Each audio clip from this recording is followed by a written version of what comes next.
Hello and welcome to DFS Coach Talk. It is Saturday, October 3rd, 2020. I am Andrew Hansen alongside Shane Caldwell, and we're getting ready to break down the main slate here in the NFL in Week 4 for Sunday, October 4th. And Shane, the games are dropping like flies here. Tennessee and Pittsburgh, not going to happen. KC and New England, not going to be on the main slate. And it's unfortunate news for everybody involved. Obviously, we wish the best of health to everybody in those organizations. But in terms of DFS, it's not the worst thing. It makes it a little bit easier for us to narrow down the player pool. Yeah, I think it's hurting the season-long world a little bit, but at DFS Coach Talk, we're not too worried about that. So, That's right. We pretty much had already, analyzed the games and took out the Pittsburgh-Tennessee game when we were doing our primary research in our first podcast of the week. And then New England, Kansas City, when we broke that down, we weren't getting a ton of exposure to that game anyway. So it doesn't dramatically affect our target players here. So, but yeah, right when I was confident talking about how great the NFL protocols are, then all of a sudden the COVID starts popping up. But you know what? The inside the facilities, they have like their own bubble. What they can't control is when the players go outside the bubble and go elsewhere. You don't know what they're doing. I know that there was a video going around social media of Derek Carr, the LA Raiders quarterback, out at a party, with a huge banquet hall. No one had mask on and everyone was just, in that room together. They made a big deal out of that. And, I could see someone like Cam Newton going out and doing the same thing, just being out, with large groups and gatherings, no mask, right, and just kind of an invincible feeling. And then, the idea of a quarterback in the huddle yelling the play calls that close to all the other guys, you know what I mean? Talk about the ideal environment to spread the virus in enclosed locker rooms. It's just not a great environment for football with that many players in there. So they really have to do a lot of contact tracing, and they have to be super precautious. And it could get ugly soon, very quick if they don't get it under control. But hopefully it's a good example of what other players should not be doing, and that they should be more careful when they're outside the facilities, so that we can have a season. Because if it gets out of control, then it's going to be like this every week. So hopefully this is just a lesson learned, and that we'll be able to move on from this and be just fine. Absolutely. And the bottom line is, we adjust on the fly. We take it in stride. We prepare for all the contingencies and, try to build those final lineups, whether it's pivots, right before the 1:00 kickoff based on injuries, canceled games, delayed games, you name it. So we're going to be ready for you, and we'd love to have you join us as a member if you're not already, and we'll give out FanDuel lineups.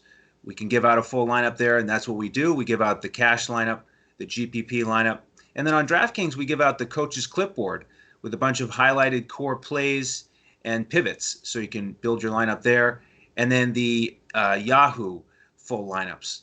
And we've had a terrific record so far on the main slate, 13-2. So we're going to keep crushing it here in Week 4. If you do want to join, go to dfscoachtalk.com, and you get a weekly membership, a monthly membership, annual, or the fall special. Take you through the end of the calendar year. So love to have you join us. Plenty of time here before kickoff on Sunday to do that. Can I just add one thing real quick here? Please do. So besides the big news, the COVID news here and the postponing games, the other theme of this slate here for Week 4 is the injuries. Yes. There's major injuries across the board, and I get it. NFL, there's always injuries, but this week specifically, there's major injuries to key defensive players and key offensive players, and that's really going to dramatically affect the slate. And I think that's another area we're going to gain an edge, because I don't think your average everyday DFS players checking every single position for every team and all the different scenarios and how that's going to affect their grades and pass coverage and pass rush and stopping the run and all those different things in the matchup specifically. So I think that the dramatic amount of injuries here are going to create a big advantage. It might create a little bit of chalky plays here and there, but I think for the most part, it's going to be a big edge, because most people aren't paying attention to all the teams' injury reports like this. Yeah, especially on the defensive side of the ball. So we're going to sprinkle those in as we go. And again, what we did on the Thursday show is we went game by game. Here we're going to go position by position. Before we get into the quarterbacks, just want to thank our presenting sponsor, BetUS.com.pa. Awesome sports book for all your sports wagering needs, casino action, head over there, use the promo code Coach Talk, all one word, get a 125% match on your first deposit. So we thank our partners at BetUS. Shane, who are the quarterbacks that we're going to want to thank for their outstanding DFS performance in Week 4? Well, we might have to go for a little repeat performance here and see if they're going to let Russ cook again. I got to say that on every podcast, right? He's going to be nice and warm down in Miami. Yeah, I think he is. Yeah, exactly. He's going into Miami, and my initial reaction was, well, I don't know if Russ is going to cook in this one. Why wouldn't they just run the ball? Miami's pretty weak against the run. But, both of their, Chris Carson and Carlos Hyde have been kind of banged up. They're going to play, but they're kind of injured. So I don't know if they're going to be able to dominate as much in the run. And I'm actually suspecting that this game is going to be a little more of a shootout. The over-under is all the way up to 54.5. Of course, Seattle's the favorite, but Seattle did lose their starting safety there, Jamal Adams. And with Adams out, he's the best player on the Seattle defense by far. It's not even close. He's all over the formation. He's doing all kinds of things. He's helping run support coverage. He's helping take away the opposing team's best wide receiver or best skill position. So with Jamal Adams out, the Seattle defense goes from bad to even worse.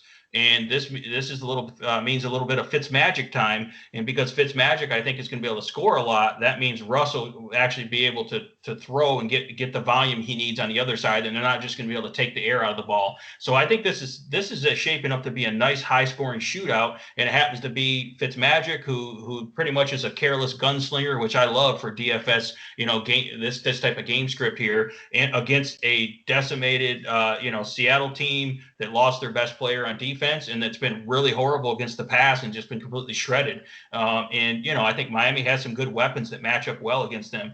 So that's why I really like this game. And that means if Russell Wilson has to throw and he's got great matchups, Byron Jones is still banged up for Miami's secondary, and Miami doesn't have much of a pass rush to speak of. And it's just complete mismatches. Especially with Tyler Lockett again. So it's pretty much, going right back to the Russell Wilson, Tyler Lockett stack that, we did last week. And I know a lot of people will be doing that, but in cash games, that might be a necessary thing to do this week with those players, in general. So I'm really liking Russell Wilson. I don't think this is going to be a blowout game. I was initially worried about that, but at this point, I'm not worried about that as much.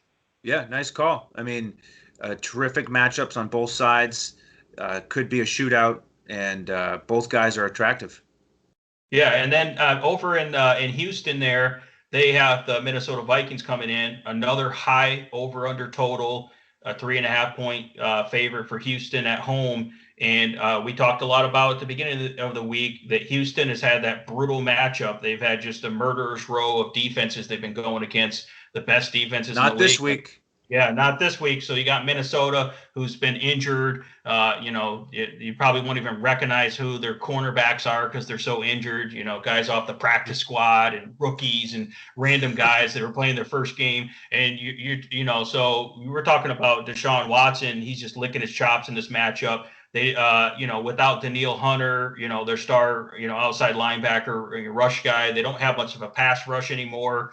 Their secondary's weak, and Deshawn Watson, I can see him getting rushing yards here, and I can see him just racking up the points. And I think on the other side, Minnesota will be able to score enough on a pretty weak Houston secondary, Houston defense and secondary, so that the game will stay close enough so that Deshaun Watson has to continue to throw the ball. So it could be a nice back and forth shootout, again, similar to that Miami-Seattle game. So because that, you got to like Deshaun Watson. You're going to get him at a discount compared to Russell Wilson. He's $7,800 on FanDuel, $6,600 on DK. He's a nice mid-price range, and he's definitely a superstar quarterback in a blow-up spot here. And compared to his matchups before, where he was going up against the likes of, Baltimore's defense and Pittsburgh, some of these elite defenses, he's in a great spot here. So I like that. And then the other one that's popping up that's getting really interesting over in my neck of the woods here is all of a sudden Matt Stafford's looking really good.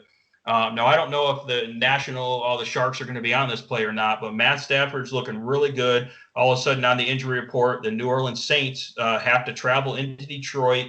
And they are losing their two starting corners now. They were already not, that great against the pass this year, but they lost Marshawn Lattimore to injury and Janoris Jenkins. So again, they're down to like Patrick Robinson and some, you're talking about PJ Williams. These guys just get absolutely torched, and now we got a healthy Kenny Gallaudet for the Lions, and Marvin Jones is still there, and all the other weapons they have. Stafford is going to, they're going to look to pass the ball more. Last week, the Lions took the air out of the ball specifically to try to keep Kyler Murray and that high-scoring Arizona offense off the field, and it did work, even though it was ugly. But this week, I think that they're going to air the ball out because they're going to exploit the weaknesses of the New Orleans secondary, because there's just blatant mismatches there. So Stafford's at 7,200 on FanDuel and 5,900 on DK. So what do you think about Stafford this week? I do like him for the reasons you mentioned. Those are big injuries to those corners, and Gallaudet got that week under his belt last week, so he's back in the mix. Already high total. I like it a lot. My question for you is, what about Drew Brees on the other side? Because you know all about this Detroit defense. You are the Detroit sports man. You can follow Shane on Twitter, by the way, DET Sports Shane. And you can follow me on Twitter at Language Olympic. We'd love to interact with you there.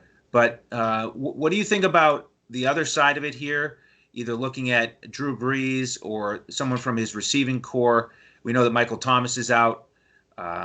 So what do you think about his side of it?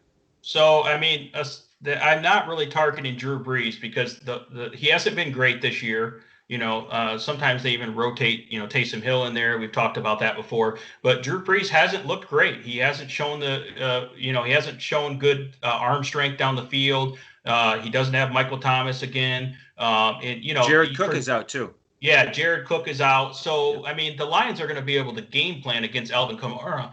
So I still like Alvin Kamara here because he's just going to get so much volume. But the Lions are going to pay a lot of attention to him because he's the main weapon you have to worry about. Now, if you're looking at running it back with a game stack, if you like Stafford and let's say Gallaudet or Hawkinson, and then you want to run it back, I don't mind like Emmanuel Sanders. He should come in at super low ownership because he hasn't had a great year. This could be a blow-up spot for him, or of course Traquan Smith, just because those are the last good receivers that they have there pretty much. So you could take a look at them, or you could just run it back with Alvin Kamara and just pay up for him. But in general, don't love the Saints side. I think that the Lions defense are fairly healthy now. I've been talking about, Desmond Trufant every week because I feel like he's their number one corner. I think he's going to play. So, I don't even know if Jeffrey Okudah is going to be playing that many snaps. It might be Amani Warrior, who's a higher rated corner, in Desmond Trufant. So you don't have like really exploitable matchups. The Lions have 3 or 4 good safeties. I was kind of talking up the Lions, how they picked off Kyler Murray 3 times last week and almost 4 times. And they kind of limited that high powered Arizona offense with DeAndre Hopkins in there. Right. So I don't think the Lions are a great team to target right now for high DFS. I think this is still going to be a high scoring game. And I think Drew Brees and his guys will get some, but not enough for the super high upside. So it's more of a GPP play. And then I think definitely, Alvin Kamara is warranted the high ownership he's going to get at his price because all the production is going to come through him. But I'm a little concerned that the Lions are going to game plan scheme specifically against Kamara and actually limit his upside, though. I will tell you that much. Because I just think that the Lions defense are really underrated. People don't understand that they're finally healthy now, and that they're actually an ascending defense. And I know that people think Detroit Lions defense absolute garbage. I understand that, but I'm just telling you, I know a lot about this team, and that they are an ascending defense. I would say that New Orleans has a good offensive line, but I think the Lions are still going to get pressure on Brees and cause problems for this New Orleans team. Okay. Well, I want to ask you a little bit more about that New Orleans rushing attack. Are you ready to transition to the running backs? Yeah, absolutely. Okay. So let's start there because, you do have the pulse of that defense, but in terms of the numbers, they are number 30 so far in terms of yards given up on the ground. They're giving up 172 yards per game. So there's obviously going to be a lot of interest in Kamara. He is the most expensive back on DraftKings. But as we talked about on the Thursday show, there's this other guy named Latavius Murray who's probably going to get a bunch of carries. He's in play for me at only 4,900, but I know you like Kamara as well. So, where do you go with that backfield here? I mean, it's the same way as I break down the other backfield. If I feel like this is like almost a 50-50 split with obviously Latavius Murray, being pretty productive in the early down rushing game, and then Kamara being dominant in the pass work.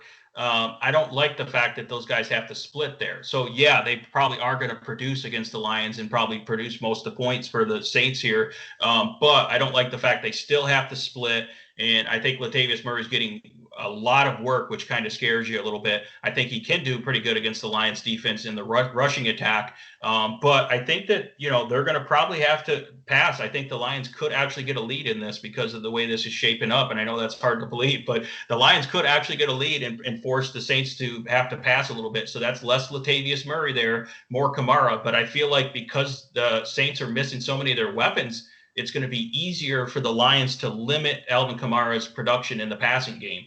They have a lot of really good, I talk about those 3 safety sets. So they have 3 safeties on the field that are all really fast, physical type safeties that can get out there and cause issues for Kamara on those pass routes. So I just think that they have the right personnel. Matt Patricia's all about that multiple personnel defense.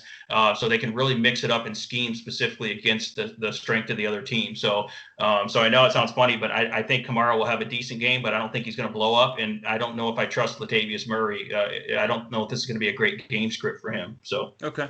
Well, if you fade both of those guys, let me ask you about the next most expensive guy on DraftKings, Dalvin Cook.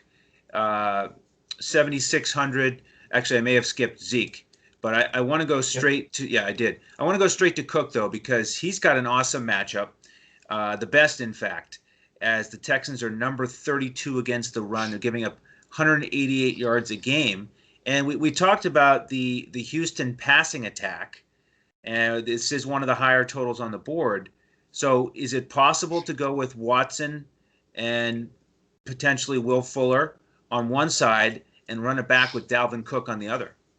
Yeah, I mean, I don't really have any issue with that. The only slight concern with that is Dalvin Cook doesn't really get elite usage in the passing game like he used to. It doesn't seem to be. And I project the game script that Houston will be up and Minnesota will be playing from behind. So it's not the perfect game script for Dalvin Cook. So that's one thing I don't like about it. And I think if you look at, Houston going against the rush, but they had to go against Kansas City, which Kansas City did a really good job run blocking and getting Clyde Edwards-Helaire going in that game. Then they had to go against Baltimore's run game, and everyone knows how good Baltimore's run game is, right? And then they had to go against Pittsburgh with healthy James Conner and company. Everyone knows they're a great offense as well. So Houston looks really bad, but I think they're actually more like an average run defense here.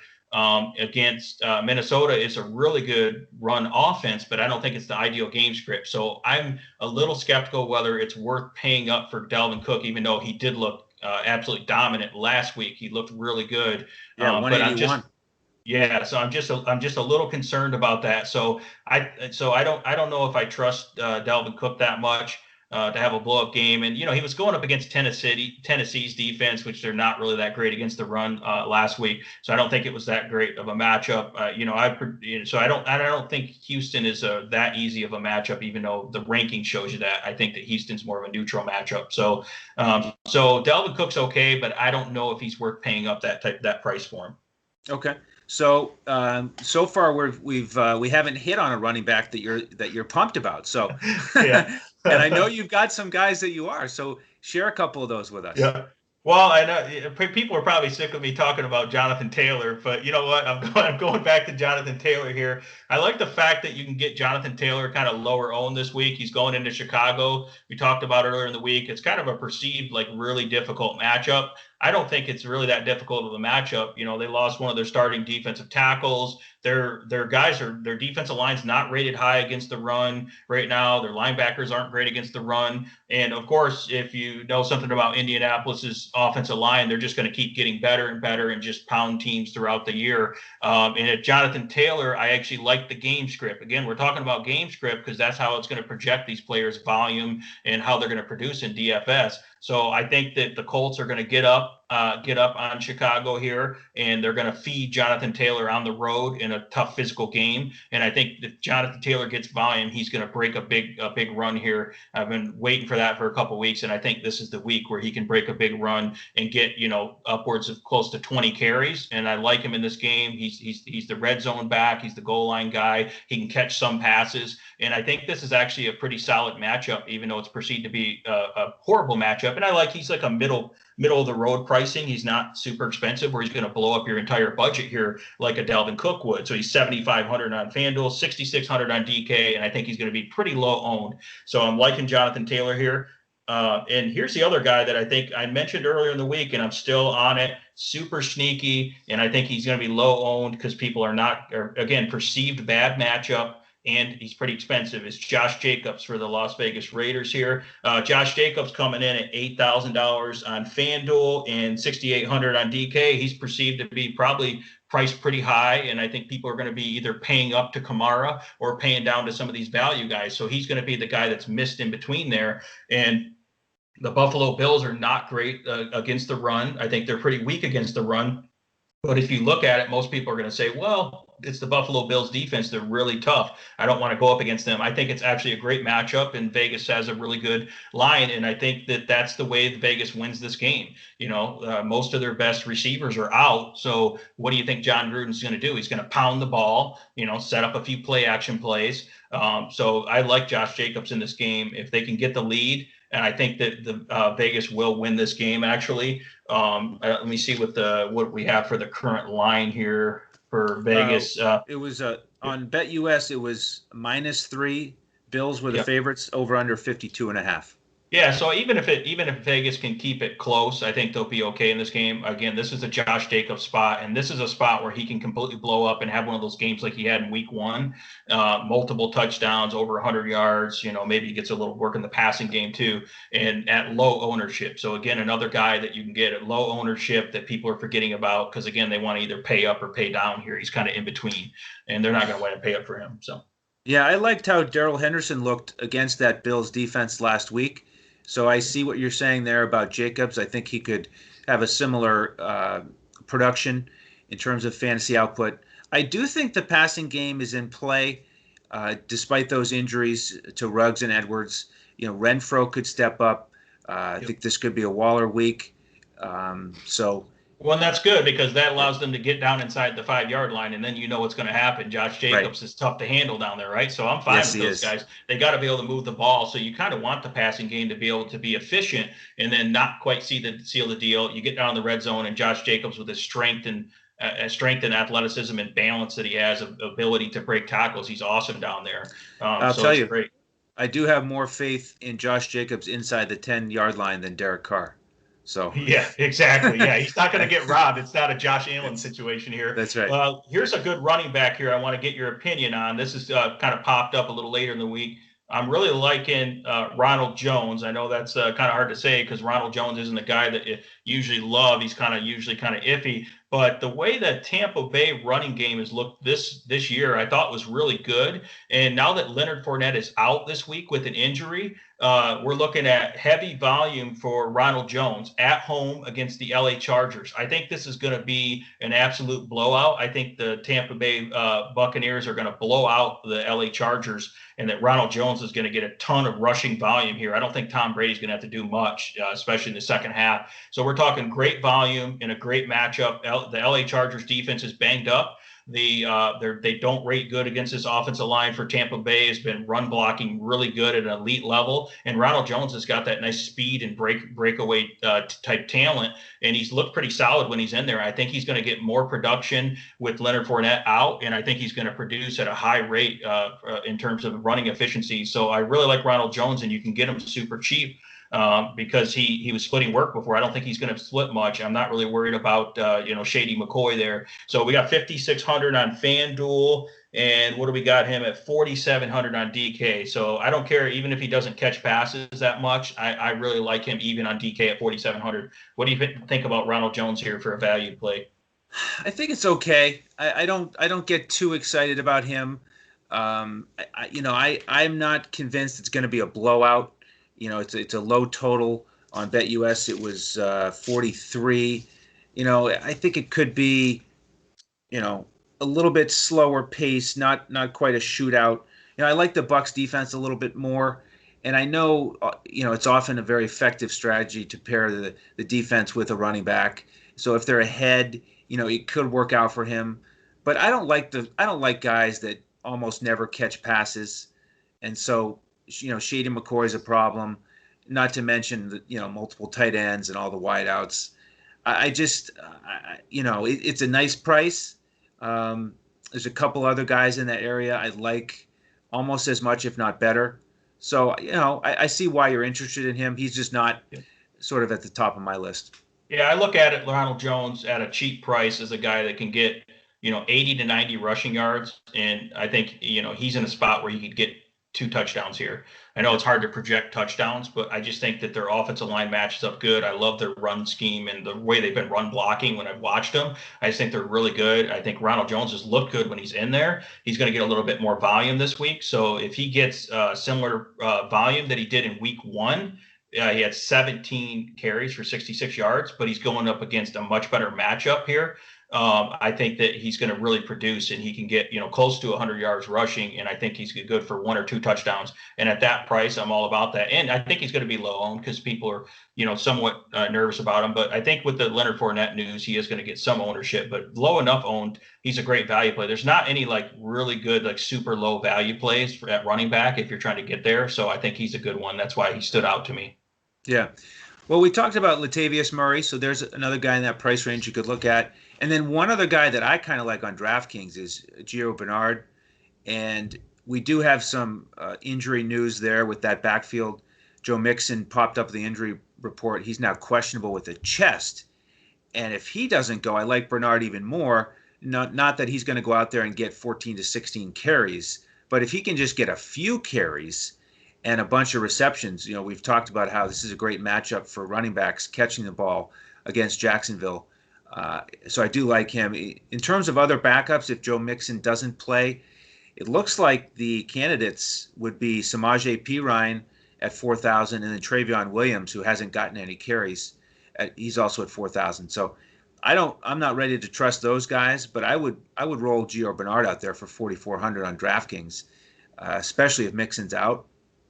And then I want to mention one more running back in that mid-tier where you started off with Taylor and Jacobs, and that is James Robinson in that same game.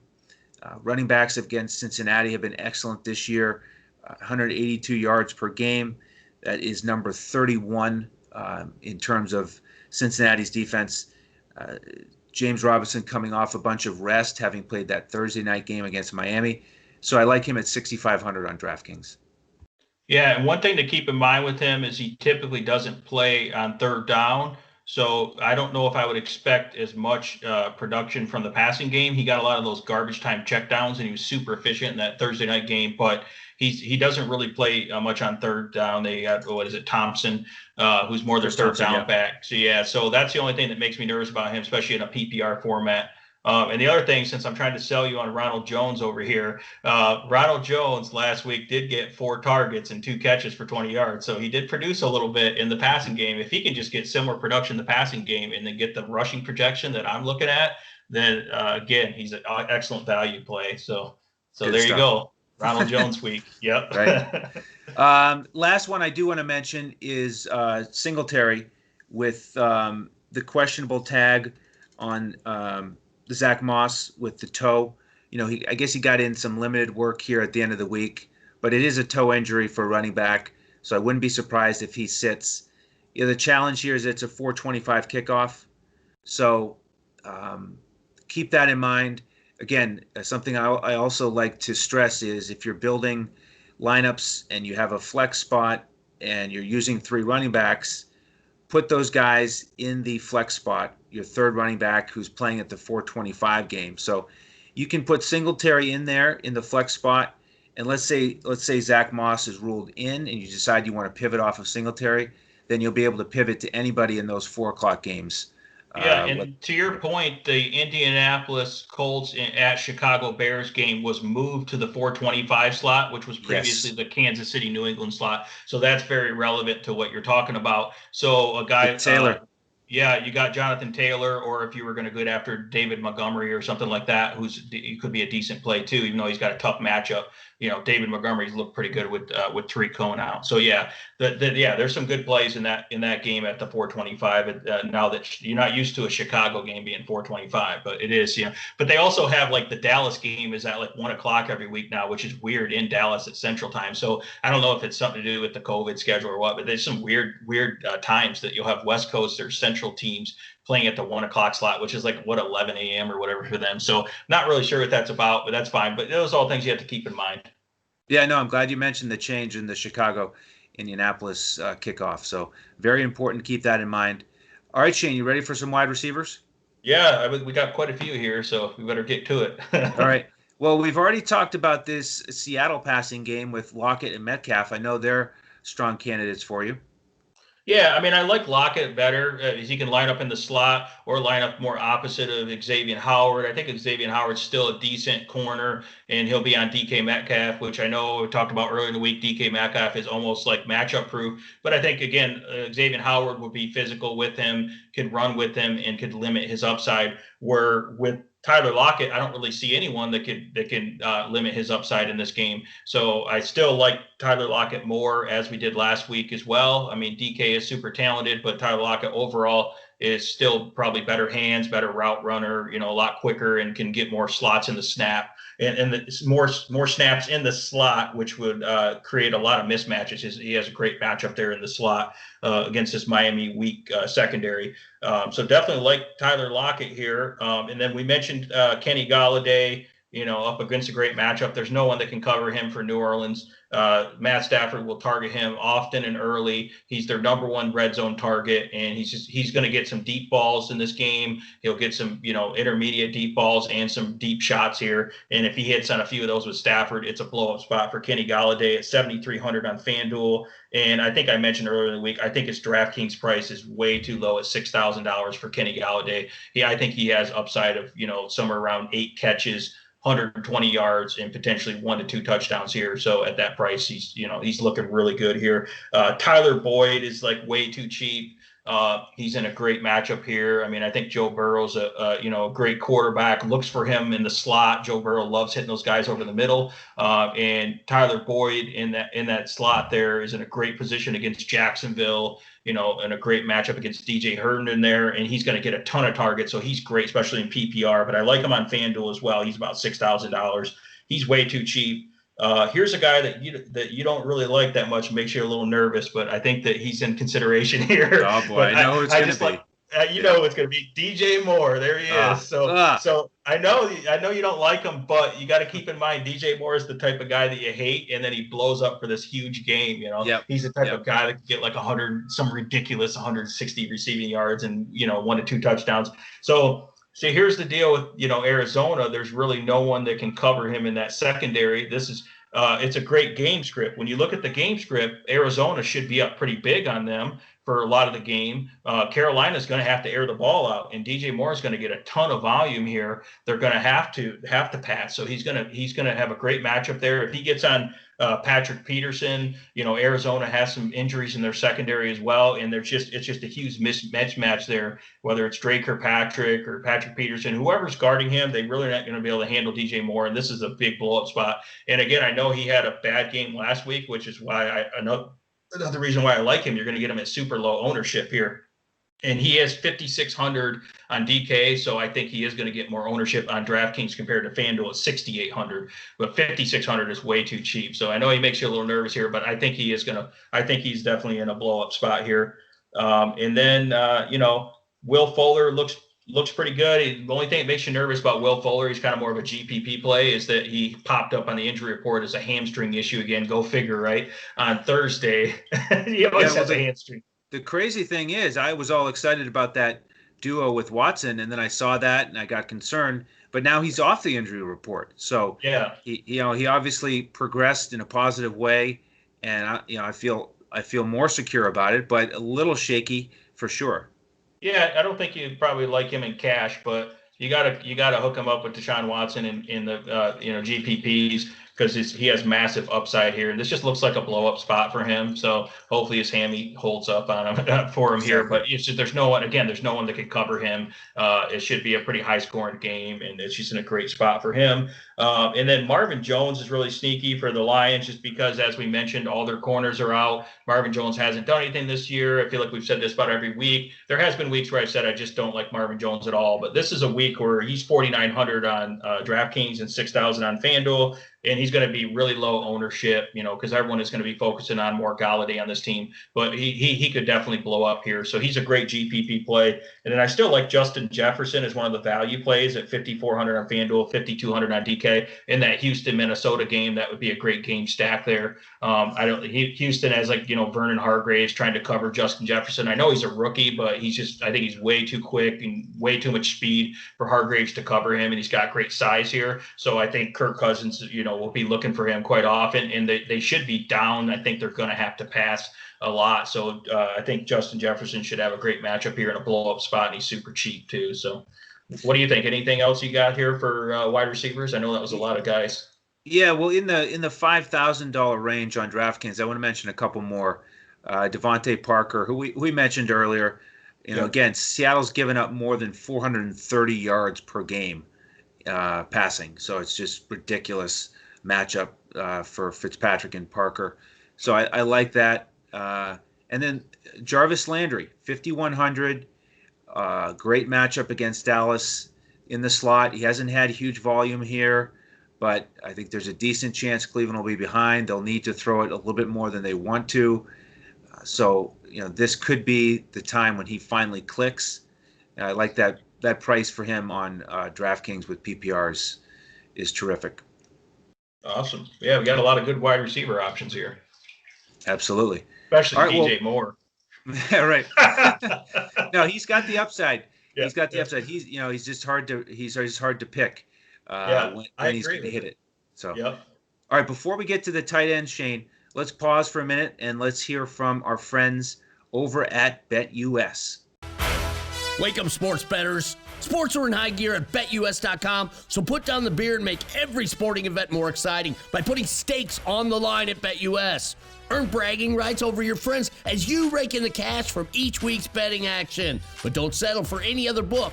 Choose America's favorite sports book with over 25 trusted years in the industry, BetUS. You need a sports book with integrity and longevity, but more importantly, you need a sports book that pays. BetUS has your game with action on football, baseball, basketball, MMA, golf, horse racing, and even esports. No other sportsbook welcomes newcomers like BetUS with their jaw-dropping sign-up bonuses. Sign up now with promo code CoachTalk for 125% sign-up bonus up to $2,000. The best in the biz. Now you have the best book in the business with the best DFS provider in the business, Coach Talk. Create your account to make point spread bets, futures bets, prop bets, entertainment bets, live bets, and more. No other sportsbook is as committed to their members as BetUS. Sign up now and get in on the winning side of the ball. Okay, welcome back in. Please use that promo code CoachTalk and get that 125% match from our terrific partners at BetUS. Shane, let's talk about some tight ends here. All right. So, yeah, I think who's at the top of your board? Yeah, I think, the top guy was, one of the top guys was Kelsey, and he's eliminated from the board, right? So if you're looking at the top, higher dollar guys, now we're looking at taking a look at Darren Waller here. He's in a nice spot here against Buffalo. They're pretty weak against, they don't have anyone that can cover him. They're weak against tight ends. They're weak across the middle, and they're going to have to attack this Buffalo team down the middle. You don't usually want to attack them on the outside. I mean, Vegas doesn't really have any good outside receivers right now anyways, and you don't really want to mess with Tre'Davious White out there. So you attack that matchup there, and I think Darren Waller will be heavily involved in the game plan here, and he'll be targeted often early. He seems way too cheap on DraftKings at 5,200, by the way, and he seems, he's kind of mid-price on FanDuel, 6,700. So Darren Waller's a guy I like, because a lot of these tight ends I'm not really liking between games that are postponed and guys that are injured and matchups that I don't love or game scripts I don't love. I'm not loving a lot of the tight ends Mike Gesicki kind of stands out to me. I don't think he's going to get too much ownership. Seattle looks like a tough matchup, but again, Jamal Adams is out. Sometimes he matches up against these tight ends, opposing tight ends.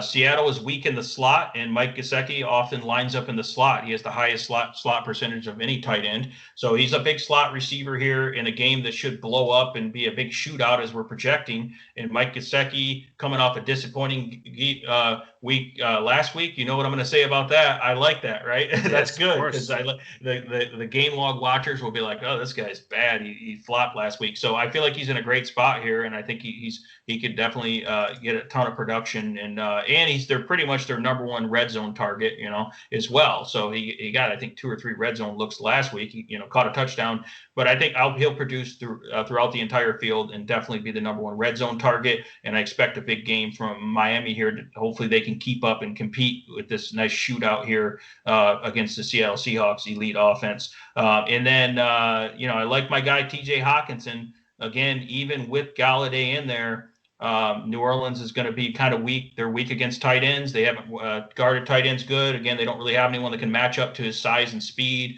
and route running a Hawkinson. And the Lions are going to have to run the ball if they get down a little bit here, or not run the ball. They're going to have to pass the ball more, because they're going to probably, if they get down a little bit here, and if they get up, it's because the passing game is doing so good with Hawkinson. And again, Hawkinson's going to get, I think, more targets this week, and he's in a good matchup. So they're going to game plan to get him involved often and early.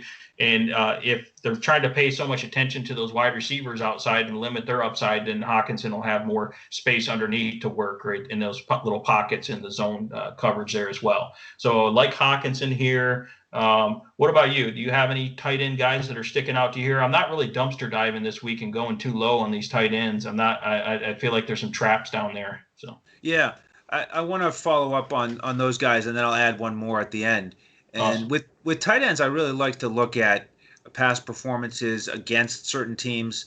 There are a number of teams that are just weak in terms of covering the tight end, and I like to exploit those. As you know, sometimes I'll go 2 tight ends in the same lineup, and it's worked a lot in the past. So with you mentioned Waller and Gesicki, so I want to make sure people are remembering that Gesicki went for 8, 130, and 1 against the Bills. And that's the matchup that Waller has here.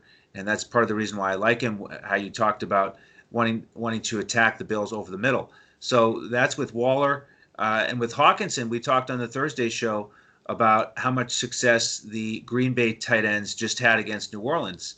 And now it's Hawkinson in that same spot. So on the turf, I really like him. And then the next guy for me, the one I'll add on to the list here, is Dalton Schultz going up against Cleveland. And that's another matchup we talked about on the Thursday show, how Cincinnati was so successful against Cleveland. And it was the same story last year with tight ends against Cleveland. So 4,300, game with a high total. I like Dalton Schultz. Yep. Yeah, I mean, he's a guy you can definitely look at. He's one of the better guys in the lower price range. The only thing I don't like about Dalton Schultz is there's so many mouths to feed there in that passing game with all those receivers. I mean, his target share is like 10% or less. It's really low target share. So he's a little touchdown dependent, like a lot of these value tight ends, is that you need him to get a red zone target and, hopefully get a little work underneath here. But yeah, there's just so many elite passing options there. You just don't know who's going to get the production. But yeah, that'd be good for a value play, that he can get some of those check downs. And like you said, if it's a good matchup, as Cleveland has, decent corners. So if this is the best matchup that they like across the middle of the field, I can see him getting some production here. Excellent. All right. Well, before we get to the team defenses, just want to ask all the listeners for a quick favor. This is a podcast that's in front of the paywall. We're going to keep it that way. If you're listening or watching on YouTube, if you could just give us the like, that'd be great. A couple of our members have started to use the phrase "just like it," sort of like the old Nike "just do it." So just like it for us, and click the subscribe button, and make sure you get the alert for when the podcast posts. Again, we're doing 4 NFL podcasts a week, and we're still doing an NBA podcast for every slate, PGA podcast once a week. So all of those are in front of the paywall, and we really appreciate your support on YouTube. All right, Shane, let's talk some team defenses. I've got a very small list this week. What's your viewpoint here? Yeah, I don't have any hot takes on the defenses there. My list is pretty small too. It kind of reminds me of last week, and we were talking about the Indianapolis Colts all week, their defense. But I'm still going with the angry birds, angry Baltimore, angry birds narrative here with Baltimore after they got their what kicked on Monday night here. They just have a great matchup. I mean, the Washington offensive line is banged up. So they're just not going to be able to block this pass rush for Baltimore, and Baltimore has a lot of playmakers in the secondary. So, and Dwayne Haskins is a very erratic, quarterback in terms of his throwing, and they're going to be way down. I think Baltimore completely blows the doors off Washington here and blows them out. Because again, I think it's just a huge angry Baltimore, narrative here. So, by the way, Shane, a couple injury pieces of news here I want to add in there. Terry McLaurin's questionable, and Steven Sims is already out.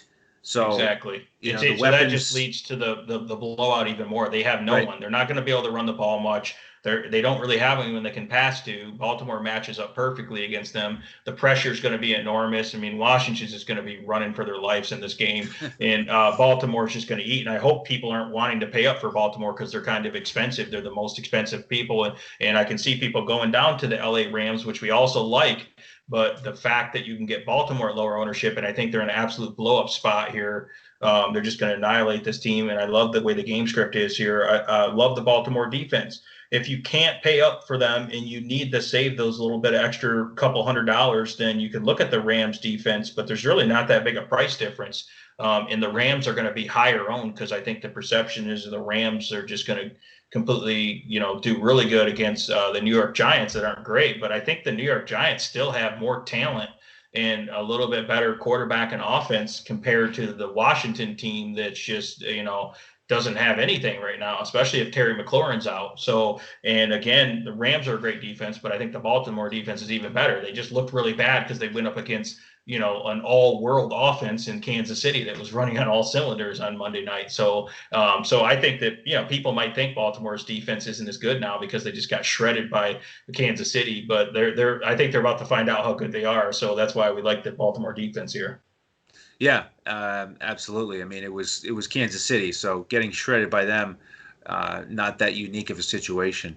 One more that we touched on earlier, Tampa Bay, again, low total at home against the Chargers, the rookie quarterback, Herbert.